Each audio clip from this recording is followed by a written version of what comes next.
is up? What is up? What's up, guys? We're just going to let the room get populated here. If you're watching us, I want to say thanks for joining us on Stitcher. If you're joining us on YouTube, thanks for joining us on YouTube. If you're watching us on Facebook, thanks. We appreciate it. If you're watching on Facebook, don't be afraid to share the video. We want to try and create some dialogue in tonight's subject, so feel free to share the video if you're watching on YouTube. If you haven't already subscribed to the channel, subscribe. We do videos like this almost every night, as well as videos on Facebook. And I try to get, if I post on Facebook, I try to get over to YouTube. And if I post on YouTube, then I try to get over to Facebook, just so everybody's got the same information. Again, I just want to start by saying I'm not exactly a financial advisor. I'm just a guy who is trying to make sense of the information that's been given to me, that I've found. I've had a little bit of success in crypto. I've been able to help a few people kind of get started with crypto. I won't speak for them if they're having success. If they're watching, they can join in and kind of give you a little bit of their feedback. If not, then yeah, I mean, just take what I have to say as a focal point and use it for, you know, your starting point of your research. Okay, I just want to take a moment here and let more people get situated in the actual chat.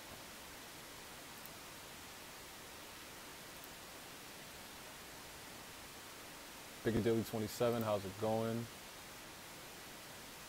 How do you restream your chats? It's actually restream the chats, restream the streams. It's actually a service that we use that allows us to take one stream and just broadcast it out to multiple platforms. Okay.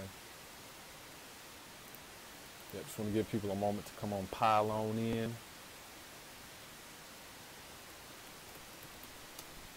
Pile on in. All right, man, it's been a good day in crypto. It's been a good day in crypto. A little volatility, but that's fine. We want that. When there's volatility, we make money, so that's good.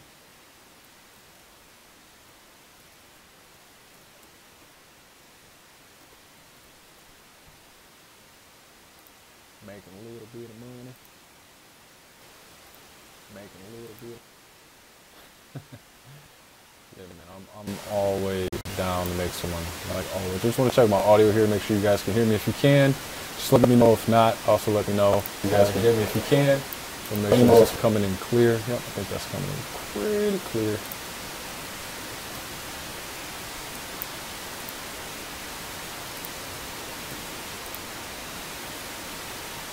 Coming in pretty clear.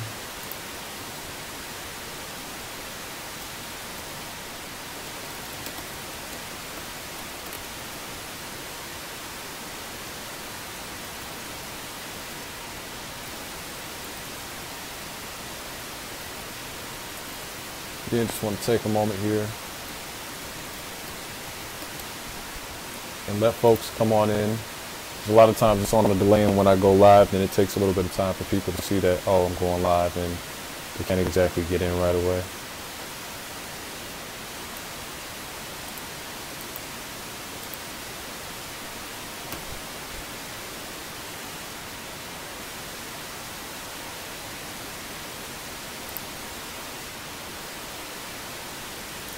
Just a moment here.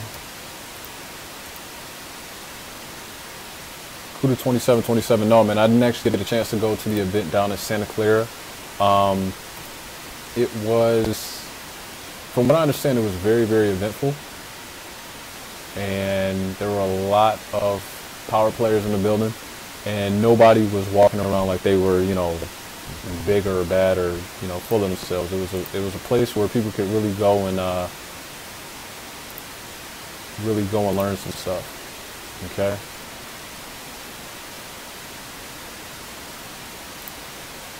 So it looks like here, oh, we got a lot of people coming in from Stitcher, man. That's awesome.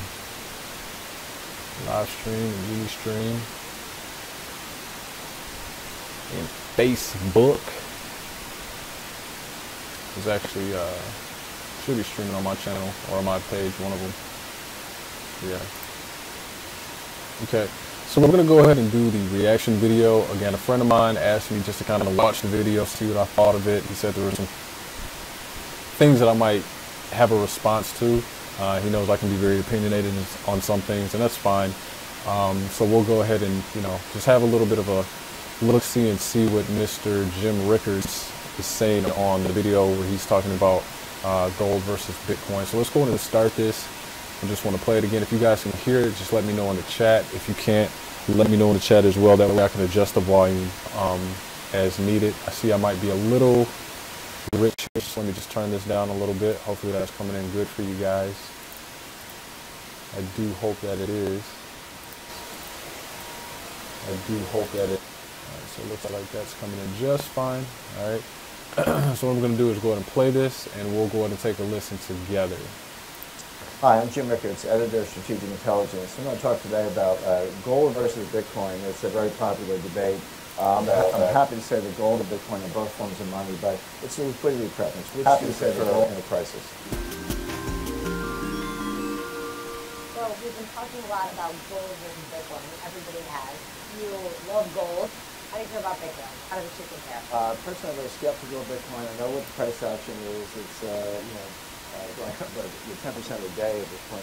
Although Bitcoin could go to 20,000, it could go to 30,000.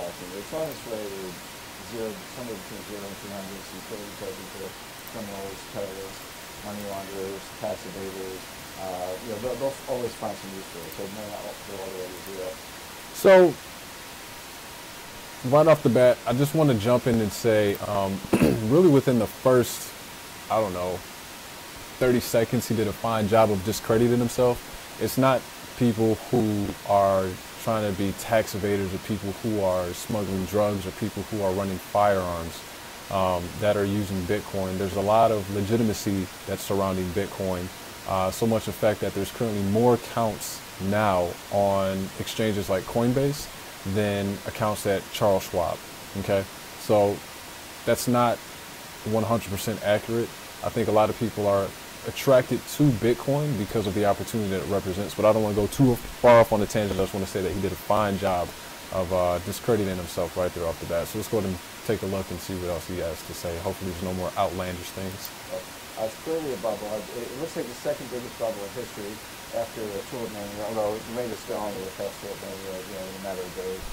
Bigger than the South Sea bubble, bigger than the Mississippi bubble, the Dow Jones in 1929, Nikkei in 1989. Name your bubble, it's bigger than all of them. So I don't own any. I don't recommend it to clients, but I'm not too much of that. If you want to buy it, knock yourself out. And why are you skeptical of the price movement? A couple of reasons. Number one, there's pretty good evidence that there's a lot of fraud going on. Look, every market in the world, gold, silver, stocks, bonds, LIBOR, every market, you name it, they've all been subject to manipulation. That's why we have all these regulators. That's why we have the SEC and that's why the stock exchange regulators say. Are we supposed to believe that Bitcoin is the only market in history that's not manipulated? That's nonsense. Of course it is. In fact, the fact that it's unregulated is a magnet for all the manipulators who probably were, the Wolf of Wall Street 20 years ago. So to the point of, imagine the following, you and I are Bitcoin miners, right? So I sell you 10,000, sell back to me 10,100, I sell back to you 10,200. We just trade it back and forth all day. There's no P&L. We trade the same Bitcoin back and forth. That's called paying and pay. These exchanges that you... Let me stop him right there. So I right off the bat, I can tell, and that's not anything in my teeth, it's just the way the screen is set up. I can tell right off the bat he doesn't own any Bitcoin. Because if you own Bitcoin or if you were engaged in cryptocurrency at all, you would know that what he said right there is 100% false. You can't, in order for miners to receive Bitcoin, if no one used Bitcoin, miners would not exist. So when he says it's just miners basically selling the coin back and forth to one another, that's 100% inaccurate. Miners receive Bitcoin when they validate transactions on the blockchain. And that's why it is so important to understand what Bitcoin is, how this blockchain even works, what is it, right?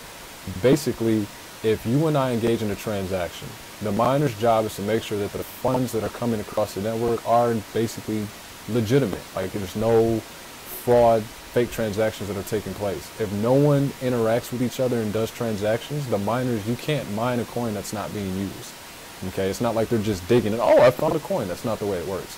When they say mining, mining is the act of validating transactions on the blockchain. This guy, again, is discrediting himself. It's almost like when you watch the news and they're talking about something that you have a lot of knowledge and experience on, and, you know, what they're saying just doesn't add up, and you just want to like scream at the TV, but you won't, because, you know, you're not a crazy individual. But again, he has no idea what he's talking about. So far, this video is 100% asinine, but it's good entertainment. Let's see what else he has to say. Oh, so that's basically my point. You can't, there's only a handful of miners in Bitcoin. The difficulty, and I'll show you guys this, the difficulty to actually mine Bitcoin is uber difficult. For people doing it at home, it doesn't make sense, because what you might, the profits you might make mining Bitcoin gets eaten up by the cost to like fuel your machines to actually carry out the mining task. Okay, when you look at how much money is being pushed into the market, there's no way a handful of miners, in my opinion, there's no way a handful of miners would be able to create that much volume simply just selling coins back and forth to one another that they're mining. No. On the Bitcoin exchanges, to an outsider who's completely naive about it, oh look, it's just you and me playing in the tape. So that's the oldest, you know, the oldest part of the program, or, you know, whatever you want to call it. But the point that brings in the suckers from the sidelines, and then they buy it because what it Suckers. Again, name calling. Discredit. we care. We're miners, so our cost, the cost is going up steeply, by the way. This thing's completely non-sustainable. They've been, the amount of electricity power, the reason the Bitcoin miners are in China is because they burn coal, pollute the air, and have subsidized electricity, or they're in Iceland because it's so cold, it reduces their cooling costs for the computing power. Right now, we're using Bitcoin miners every year using Jazzman, it's comical, right? It's comical. He is a little spot on when he talks about the amount of electricity that it uses, because it does. It uses a lot of electricity. When you start looking at these mining farms,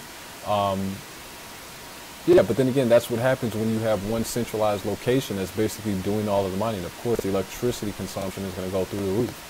If you were to spread that out and you didn't necessarily have what, you know, can be a monopoly from like Genesis Mining or Hashflare or, you know, those companies that have these mining farms in various countries, and that cost would be actually spread out through throughout the land. It wouldn't just be in one concentrated location at its end. But he's right; it does cost a lot to generate the electricity to do mining. As much electricity as the country of Nigeria, a country of 90 million people. Before long, we'll be using as much as Japan, third largest economy in the world. That's not going to happen. Like, you can say that, that's a simple extrapolation, but there's no way the Bitcoin industry is going to be allowed to use as much electricity as the country of Japan.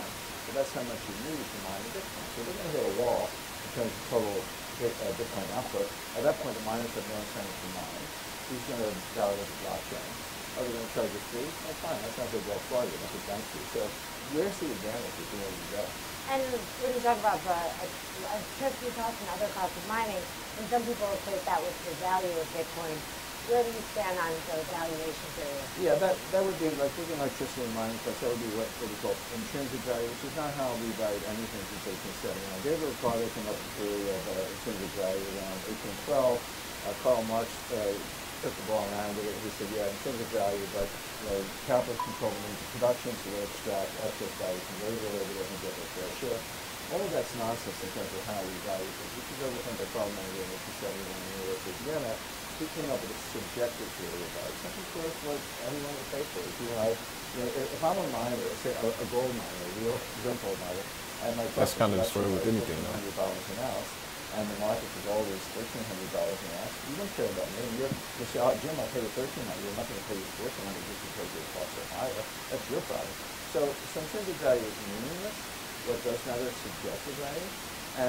But that's true of Bitcoin and gold. So when I see Bitcoin at $11,000 an ounce or whatever, that's somebody's subjective valuation of what it's worth, even aside the fact that the price is manipulated. That's false. That's the market. Because if people didn't want the coin to be at $11,000 a coin, when it got to 11, nobody would buy it, and the market would dictate the price. I don't know who this guy is, but he's oh my gosh. So far, the only thing he's been remotely, made sense on is just the amount that it costs to mine the coin. But if we all got together tonight and said if Bitcoin goes to 21,000, it's going to be too expensive and nobody's going to buy in, then the price of the coin wouldn't be $21,000. The price of the coin is what it is because there's someone who's willing to pay it, right? Even traditional currency is that way. Gold is what it is because there's a market behind it that says, okay, at $1,300 an ounce or whatever it is, yeah, we'll buy that. The second it gets to a point where that, inelastic demand isn't there, the market will say otherwise, and then people won't buy it. And then the price will come down to a threshold that's attractive to a market, and then when it reaches that threshold, people will buy it, and it'll go over, and then as soon as it crosses the threshold that people don't want to buy it, they won't buy it. That's the market. That's with anything. That's with gym shoes. That's with cell phones. That's with clothes. That's anything. Separate issue. But the point, subjective value is based on confidence. It's a liquidity preference. If you're willing to transfer your hard-earned dollars to get a Bitcoin, you're expressing a liquidity preference for a different form of money. But confidence is fragile. It can be very easily lost, and it's lost. It's impossible to regain. So there are lots of forms of money in there. I consider gold money. I say Bitcoin's money, euros money, dollar, yen, all forms of money. Which one do you want? Where do you want to put your wealth? That's the liquidity preference. And again, if you're throwing your wealth into Bitcoin, that confidence is lost. That's right. And so the intrinsic value doesn't matter because that's a strong argument we hear a lot from gold. It doesn't. The confidence hasn't been lost. I think what a lot of people, I'll let him finish.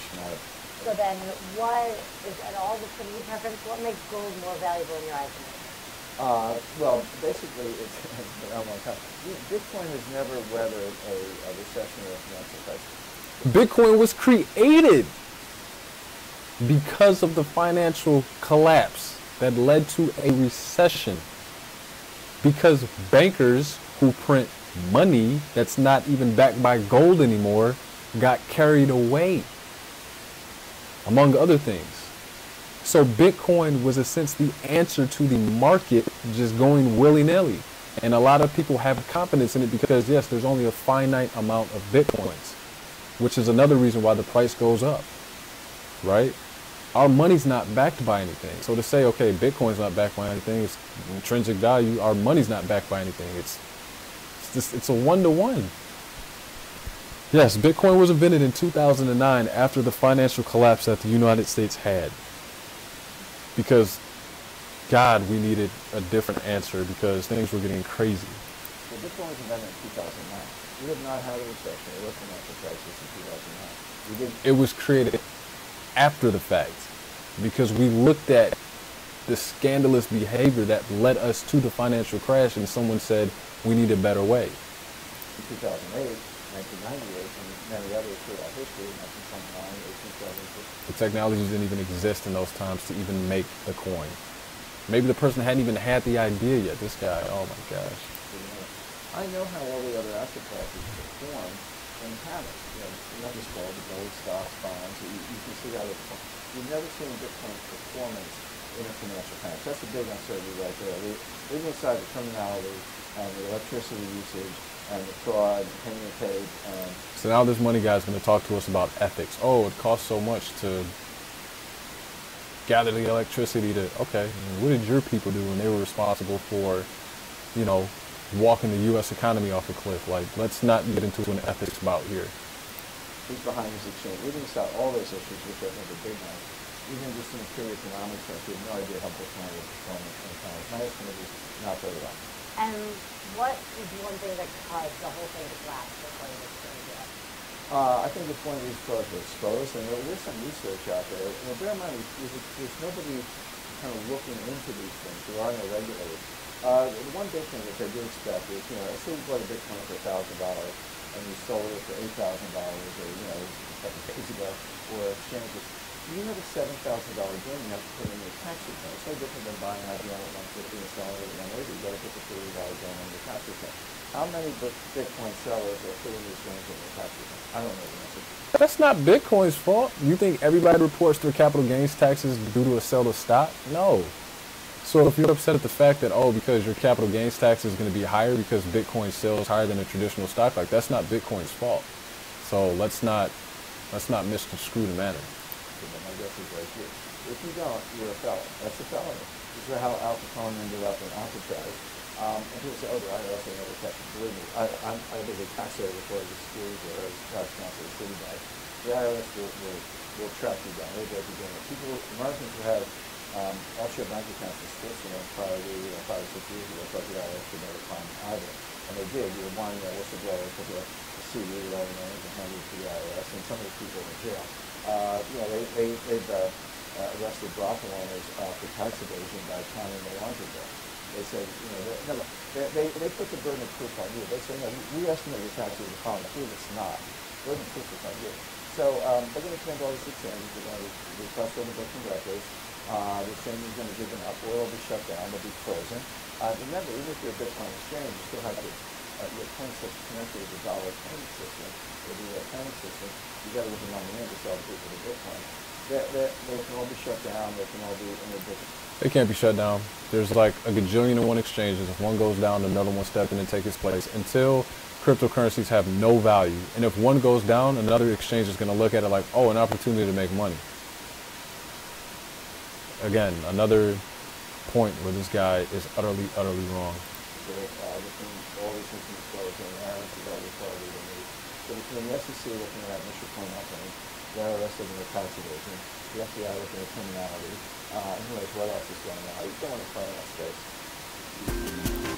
All right, so what we learned from the video is this guy really doesn't know anything. The only thing that he really apparently knows is, it's a significant cost to mine the coin, and it takes a lot. But the overall tone of the video is fear-mongering at its best. This is why I stress on my channel, you have to be cautious of where you're getting the information from.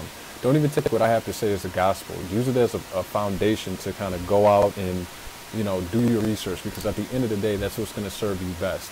I try to make it a point on my channel to never lie to people, to never misconstrue people, to never lead them down a path that, isn't 100% truthful and honest. I try to be transparent, but videos like this, and the video almost looks staged. I've never even seen this lady before. I don't even know what network it was on. It looks like a video that was produced to try and even do a little bit of fear-mongering.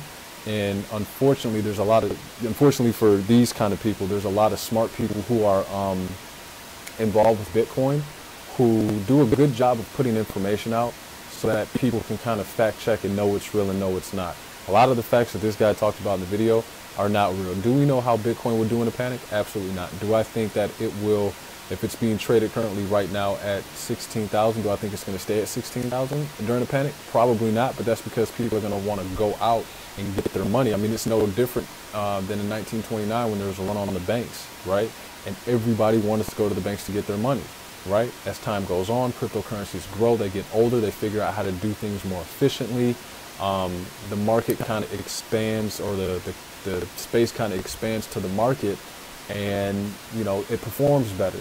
If we had a panic tomorrow, would it perform all that great? Probably not, because it would be the first one. But if it withstood that test of time as time went on, and you had down economic turns in the economy, over time you would see these things perform better. We are still relatively early. I mean, this thing is still in its infancy, and it's already outperforming a lot of the traditional investments. And honestly, that's what a lot of people don't like. They don't like the fact that this thing that's only been around since 2009 is outperforming industries that have been around for over 100 years, right? That's kind of that old saying, you have to